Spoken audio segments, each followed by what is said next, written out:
بسم اللہ الرحمن الرحیم یا کاشف، تھوڑی سی آواز بڑھا دیجیے اس کی.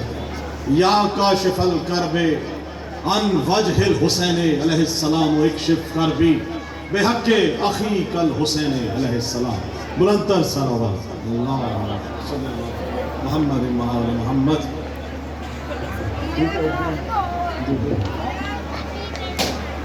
آپ اور ہم سب مل کر عبادت کریں گے. جیسے آپ عبادت کر رہے تھے اسی طرح سے آپ انشاءاللہ ہمارے ساتھ ہوں گے.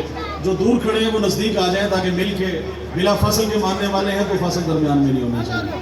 بسم اللہ، نزدیک آ جائیے. آپ بھی، آپ سب آگے آگے آ جائیے، آگے آ جائیے تاکہ مل کے انشاءاللہ روشن کریں گے. نعرہ تکبیر. تمام اہل سنت و اہل تشریح، تمام مسلمانان لاہور سے میں مخاطب ہوں کہ یہی جو ہمارا اتحاد بین المسلمین ہے اسی کو قائم و دائم رکھتے ہوئے مل کے نعرہ تکبیر، نعرہ رسالت، نعرہ حیدری، بلندتر صلوات صلی اللہ محمد وعلی محمد. دیکھیے گا کیونکہ آج سب سے پہلے ملتان سرزمین مدینۃ العالیہ حضرت شاہ شمس تبریز کے روضے سے لے کر بی بی پاک دامن لاہور کے روضے تک جتنے بھی مومنین جہاں جہاں موجود ہیں اور پاکستان اور پوری دنیا میں جس جگہ بھی مولا کا یہ جشن منایا جا رہا ہے ان سب کی خدمت میں مبارکباد پیش کرتا ہوں اور دعا ہے مولا امام زمان علیہ السلام سے کہ وہ آج کی شب کے صدقے میں جتنے بھی مومنین و مومنات یہاں موجود ہیں تمام کی حاجات شریعہ کو مولا قبول فرمائے اور کوئی بھی خالی جھولی یہاں سے واپس نہ آئے. تو آپ سب ہم مل کے انشاءاللہ جشن کا جو ہے وہ لطف لیں گے. آغاز کرنے لگا ہوں اس ہستی سے کہ جس جلی نے علی کو اتارا آج کی رات. اس جلی نے علی کو اتارا ہے آج کی رات. اسی لیے ہم مل کے خوشیاں منا رہے ہیں اور مل کے ہم نعرے بلند کریں گے. تو کعبے میں سنتے آئے ہیں آپ، خصوصاً حاجی صاحب آپ اور تمام جتنے ہیں کہ کعبہ میں مولا مشکل کشا آ گئے. میں بہت مختلف انداز میں کعبے کا ایک منظر پیش کرنے لگا ہوں کہ آج اترا زمین پر کعبہ، آج اترا زمین پر کعبہ، آج کعبے کو مل گیا کعبہ. بڑی مہربانی، بہت شکریہ. آج اترا زمین پر کعبہ، آج کعبے کو مل گیا کعبہ اور ایک سجدہ حسین نے کر کے کربلا کو بنا دیا کعبہ. بڑی مہربانی. ایک سجدہ حسین نے کر کے کربلا کو بنا دیا کعبہ اور کر رہا ہوں طواف کعبہ میں، کر رہا ہوں طواف کعبہ میں. میرے دل کا ہے کربلا کعبہ. بڑی مہربانی. میرے دل کا ہے کربلا کعبہ اور ہے عقیدے کی انتہا کربل، ہے عقیدے کی انتہا کربل. میرے سجدے کی ابتدا کعبہ، میرے سجدے کی ابتدا کعبہ. اور 13 رجب کو ہوا کیا؟ سجدہ کرنے نجف کی مٹی کو، سجدہ کرنے نجف کی مٹی کو یعنی کہہ کے چل دیا کعبہ. مل کے نعرہ حیدری. بہت شکریہ. ابھی مولا عباس کے پرچم کی جو ہے وہ پرچم کشائی ہوئی تو اسی نسبت سے آپ دیکھیے گا بہت مختصر اور مختلف کلام ہے کہ عباس علی فخر محمد کی آل کا، عباس علی فخر محمد کی آل کا. اور کہتا ہے کون کٹ گئے بازو فرات پر، اب تک بلند ہاتھ ہے حیدر کے لال کا. بڑی مہربانی. عباس علی فخر محمد کی آل کا، سارا جہاں ہے معترف اس کے جلال کا. اور کہتا ہے کون کٹ گئے بازو فرات پر، اب تک بلند ہاتھ ہے حیدر کے لال کا. اور آج کے دن جو ناخوش ہے، جو کسی مصیبت میں پریشانیوں میں مبتلا ہے، آج کی رات کے صدقے دعا ہے کہ وہ اس پریشانیوں مصیبتوں میں مبتلا رہے. اور جو آج کے دن خوش ہے اس کی مصیبتیں پریشانی آج کی رات کے صدقے میں مولا جو ہے وہ مشکلات دور فرمائے. اسی طرح سے دیکھیے گا حاجی صاحب کچھ منافق ہوتے ہیں جو چھپے ہوئے ہیں، کچھ منافق سامنے آ جاتے ہیں.